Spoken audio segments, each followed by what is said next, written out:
month, new cut. The Federal Reserve slashed interest rates today for the second time in 3 months, likely setting the stage for a drop in borrowing costs.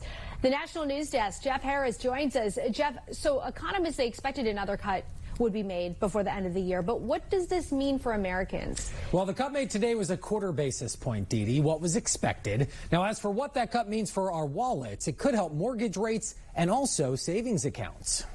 Jared Pincin, an assistant professor of economics, tells us the biggest impact from today's rate cut is on loans. The lower the federal funds rate is and the other interest rates that the central bank influences or control, the lower you'll see interest rates on borrowing. But aside from loans, Pincin also says today's rate cut will impact savings accounts. Not just on what you would spend on, but also on what you would save on.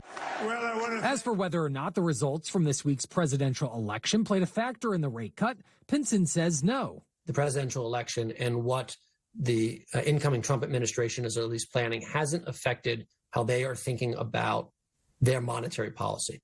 One thing reportedly being planned is possible tariff increases, something Tom Smith, a finance expert, tells us could impact rates if put in place. You're definitely going to get a situation where you could have upward pressure on prices, which then might force the Fed to increase target rates again. But Smith says in order to get a clearer picture of what lies ahead, we'll have to wait and see which policies the new administration puts in place.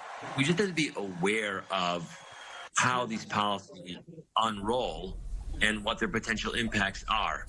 Now, according to the Federal Open Market Committee, by the end of this year, interest rates will fall another quarter basis points and a full percentage point next year as well. Reporting for the National News Desk, I'm Geoff Harris.